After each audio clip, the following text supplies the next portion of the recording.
After several delays, the Marvels is finally here, carrying on the stories of several Marvel movies and TV shows, and setting up some potential plotlines for the MCU Phase 5 and 6. The movie shows us the team-up of Captain Marvel, Miss Marvel and Monica Rambeau, against Dar-Ben, the new Kree accuser. Obviously our female superhero stops her, but what actually happens in the ending of the Marvels and what future setup it teases, let's find out. The Marvels starts with a scene of Dar-Ben unearthing the sister bangle of the one owned by Kamala, and this mysterious object is going to play a critical role in her grand scheme.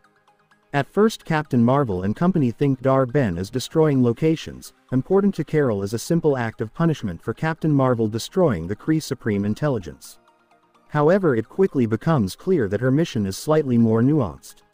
When Captain Marvel destroyed the Supreme Intelligence, the AI that ran the Kree civilization, their homeworld of Hala fell into a long-lasting civil war, and this civil war largely destroyed their planet's natural resources. With dangerous air, evaporated oceans, and a dying sun, Dar-Ben uses the bangle to open portals on other planets and take their resources from them. She first takes air from one planet, then the ocean water from another, and at last she approaches Earth to steal the energy of its sun to power her planet's own star. In the Marvel's third act, Carol, Monica and Kamala confront Dar-Ben aboard her spaceship, after the villain has already opened a portal and began siphoning the sun's solar energy.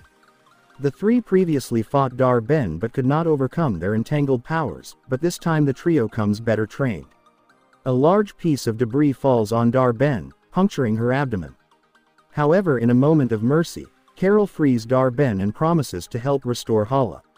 But Dar-Ben is committed to Carol's destruction, so she takes advantage of the situation to steal Kamala's bangle, and finally unites the pair. Despite being previously warned by her advisor that the combined powers of the bangle would be too much for her to handle, but Dar-Ben unleashes them, and the resulting pulse of energy does indeed disintegrate her into nothing. The bangles remain unchanged, but Dar-Ben is undoubtedly killed.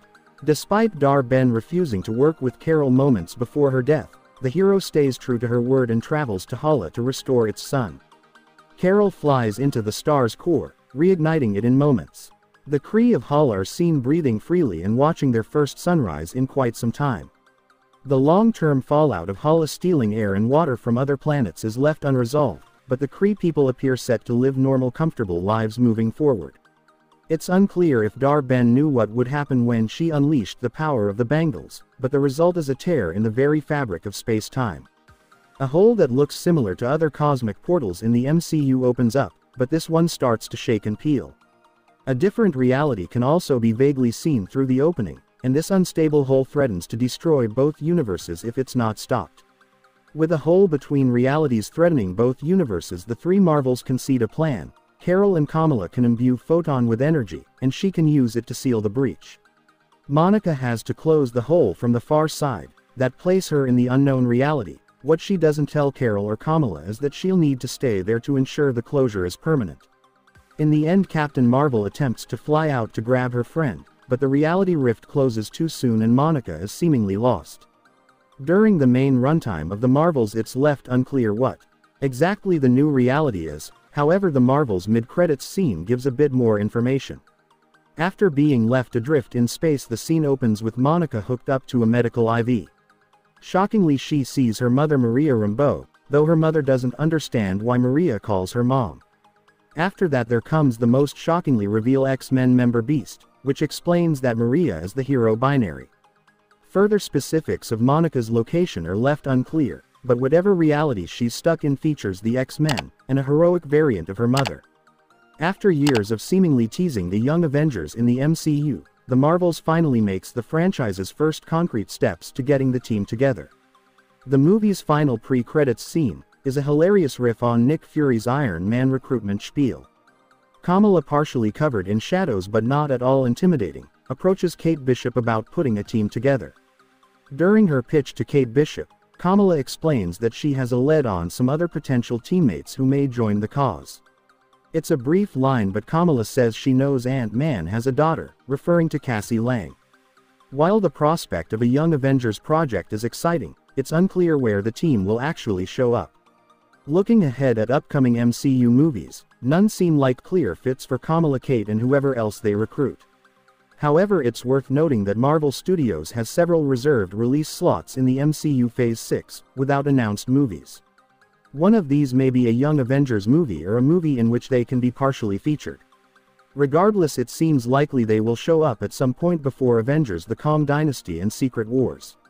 The Marvel's ending, and especially its mid-credits scene, seems to set up a few characters and plot threads for the future of the MCU. First, the end of the Marvels sees Carol Danvers finally return to Earth, as she moves into the Louisiana home that Maria and Monica previously lived in. It's unclear why Kamala's whole family is there to help her move in when they're from Jersey City, but having a character as powerful as Captain Marvel on Earth positions her to interact more with other terrestrial heroes, and whatever the next Avengers lineup looks like. Moreover, the Marvels introduces yet another way in which different realities may cause problems for each other, which will presumably be a big plot point in Avengers: The Kang Dynasty or in Secret Wars. Kamala ends the movie in possession of both bangles, so the possibility of them creating another space-time rift is there. Like with Incursions, these tiers threaten entire realities.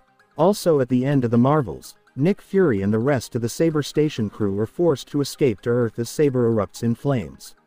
While Fury being back on Earth makes sense, his crew composed of both humans and aliens could create trouble. The Secret Invasion finale established that all aliens are unwelcome on Earth by order of President Ritson. However, with a new president set to debut in Captain America: Brave New World, it's unclear if that plot thread will continue. Of course, the most exciting setup is the reveal of Beast and Binary in the alternate reality Monica is trapped in. The MCU has previously shown Professor X in Doctor Strange in the Multiverse of Madness, but Beast and the reveal of an X-Men logo on his computer is another solid step toward the team's full debut. This ending makes theories that the X-Men will enter the MCU from another reality, which seem all the more likely. So guys, that's it. What do you think about the ending of the Marvels and its future? Please tell me in comments. And if you guys like my explanation, please like this video, and want to see more of this, then don't forget to subscribe. Okay guys, thank you for watching. We will see you soon.